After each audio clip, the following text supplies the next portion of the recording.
Hi అండి, welcome to RR collection అండి. నేను ఇప్పుడు మీకు నాటు కాకరకాయలు నిమ్మరసంతో ఊరగాయ పెట్టి చూపిస్తానండి. ఈ విధంగా చిన్న చిన్నవి నాటు కాకరకాయలు తీసుకొని శుభ్రంగా వీటిల్ని మనం ఒక గిన్నెలో వేసేసి నిమ్మకాయలు కాకరకాయలు శుభ్రంగా కడిగేసి ఇలా ఆరబెట్టేసుకున్నానండి. ఉదయాన్నే ఆరబెట్టేశాను. ఇప్పుడు శుభ్రంగా ఆరిపోయినాయి. ఇవి ఏంటంటే మొదలు కొసలు కట్ చేసేసుకొని మనం చక్రాల్లాగా రౌండ్ రౌండ్గా కట్ చేసుకుంటామండి.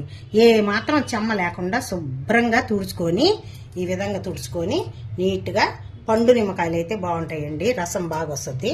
ఈ విధంగా శుభ్రంగా క్లాత్ తోటి మనం ఈ విధంగా శుభ్రంగా తుడుచుకొని మంచి క్లాత్ తోటి పెట్టేసుకొని ఇవి రసం తీసుకొని 1/4 కిలో కాకరకాయలకి 10 నిమ్మకాయలు కావాలా. ఇవి రసం తీసి పెట్టుకొని ఇవి కట్ చేసి పెట్టుకొని మనం చేద్దామండి. ఇప్పుడు ఈ విధంగా మనము చక్రాల్లా కోసుకున్నామండి. మరీ సన్నగా కోసుకోకుండా కొంచెం మీడియం సైజు కోసుకుంటే ఊరగాయ ఊరిన తర్వాత మనం ముక్కలు తినేదానికి బాగుంటుంది. ఇవన్నీ శుభ్రంగా క్లాత్ తోటి కాటన్ క్లాత్ తోటి నీట్గా ముక్కలు కూడా తుడిచిపెట్టుకున్నాను. నిమ్మరసం తీసుకున్నాను. ఇప్పుడు ఇది 30 గ్రాములు ఆవాలండి, 1 స్పూను మెంతులు. ఇప్పుడు స్టవ్ ఆన్ చేసి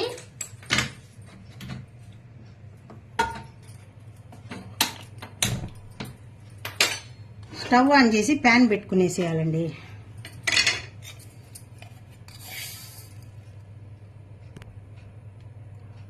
ఒక్క స్పూను మెంతులు,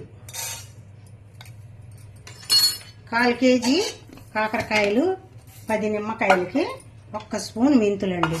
కొద్దిగా ఈ మెంతుల్ని కొంచెం ఒక్క రవ్వ కలర్ వచ్చే వరకు, అంటే వేడయ్యే వరకు, అంటే మనం నీట్గా చెమ్మ లేకుండా చేసాం కదా, దీనిలో కూడా ఏదన్నా ఉన్నా నీట్గా డ్రై అయిపోద్ది. అందువల్ల ఇది కొద్దిగా వేపుకుంటాం. ఈ విధంగా మనము కొద్దిగా లైట్గా వేపుకుంటామండి. ఎక్కువ వేపుకోవాల్సిన అవసరం లేదు, కొంచెంగా వేపుకున్నాము. ఇప్పుడు ఇది మిక్సీలోకి తీసేసుకుంటామండి. ఇప్పుడు నేను 1/4 కిలో కాకరకాయలకి 30 గ్రాములు ఆవాలు తీసుకున్నాను. ఇవి కూడా కొంచెం లైట్గా వేపుకుంటాం. ఇదండి ఈ విధంగా కొంచెం వేపేసుకొని ఇది కూడా మనం మిక్సీ జార్లోకి తీసేసుకుందాం.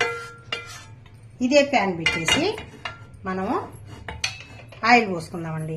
ఇది ఈ మెంతులు ఆవాలు చల్లారనిద్దాం పక్కన పెట్టేసి.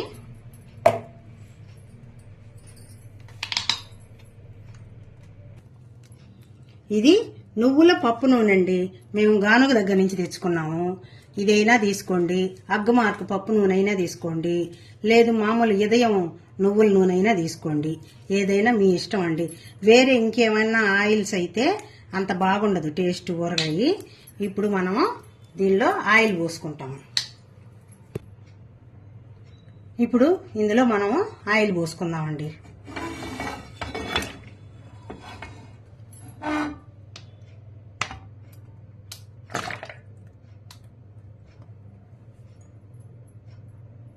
ఇప్పుడు ఈ ఆయిల్ని బాగా వేడెక్కనిద్దాం. ఇప్పుడు ఆయిల్ బాగా కాగిపోయిందండి. ఇందులో ఇవి వేసేద్దాం.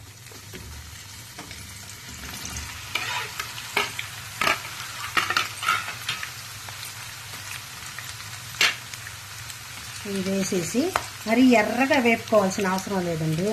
కొద్దిగా ఒక్క రవ్వ వేగితే చాలు. మీరు గిన్నె పెట్టుకునేటప్పుడు నువ్వుల నూనె అయితే మాత్రం మంచి పెద్దది గిన్నె పెట్టుకోండి, కడాయి పెద్దది పెట్టుకోండి, అంటే కొంచెం పొంగుతుంది అన్నమాట ఇది ఆయిల్. అందువల్ల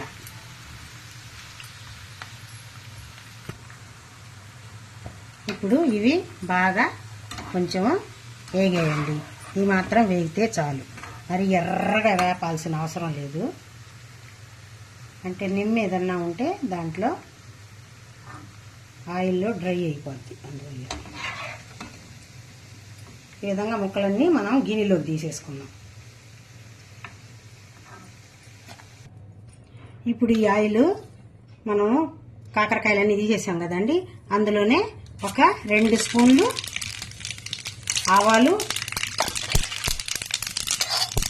1 టేబుల్ స్పూను జీలకర్ర, ఒక 2 ఎండుమిర్చి, వెల్లుల్లిపాయలండి. ఇవి కొద్దిగా తీసుకున్నాను. ఇంకా కొంచెం ఎక్కువ వేసుకున్నా కూడా బాగుంటుంది. ఇవి కొద్దిగా మనం ఇలా వేసేసి స్టవ్ ఆపేసి మనం పక్కన పెట్టేస్తాం.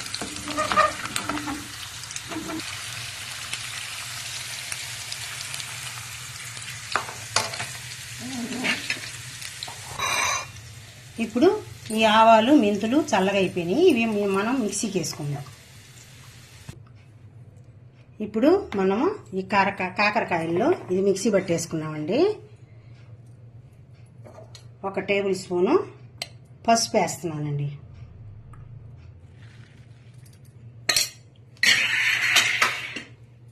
ఒక గ్లాస్కి, చిన్న గ్లాస్కి తల కొట్టి సాల్ట్ వేస్తున్నాను.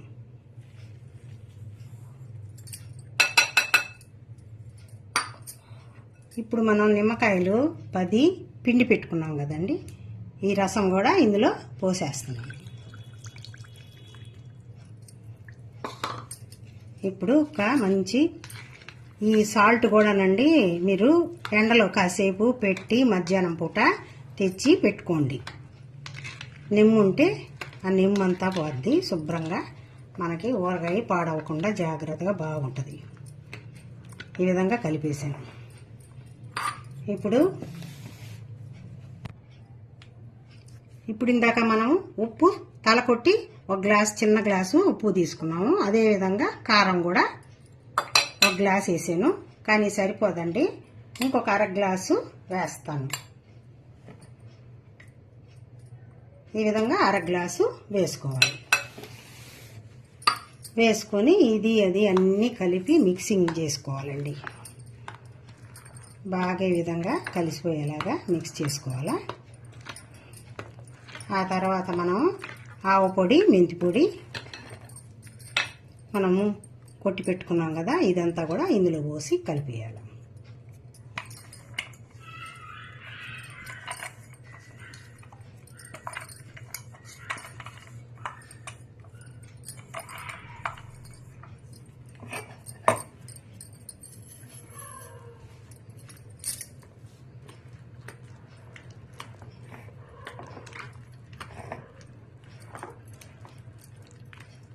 మీకు ఏమాత్రం ఉప్పులు, కారాలు మీకు అంటే ఇదంతా మనం ఇట్లా మిక్స్ చేసి పెట్టేసుకున్న తర్వాత 2 రోజులకు కానీ ఊరితే కానీ మనకి ఉప్పు, కారాలు కరెక్ట్గా తెలియవండి. ఏది తక్కువైనా మీరు మళ్ళా ఉప్పు కానీ కారం కానీ మీ టేస్ట్కి తగినట్టు వేసుకోండి. మాకైతే ఇది సరిపోద్ది కరెక్ట్గా.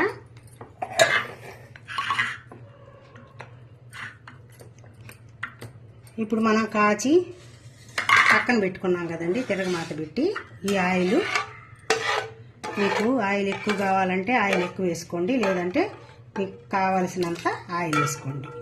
ఈ విధంగా తెల్లపాయలు, వెల్లుల్లిపాయలు ఇదంతా తిరగమాత అంతా లాగేసుకోండి.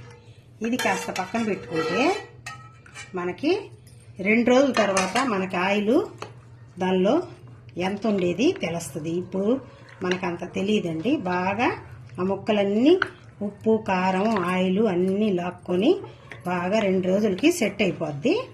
అప్పుడు మనం ఏది తక్కువైనా, ఉప్పు తక్కువైనా, కారం తక్కువైనా మనం వేసుకొని అప్పుడు చూసుకొని పెట్టుకోవాలి.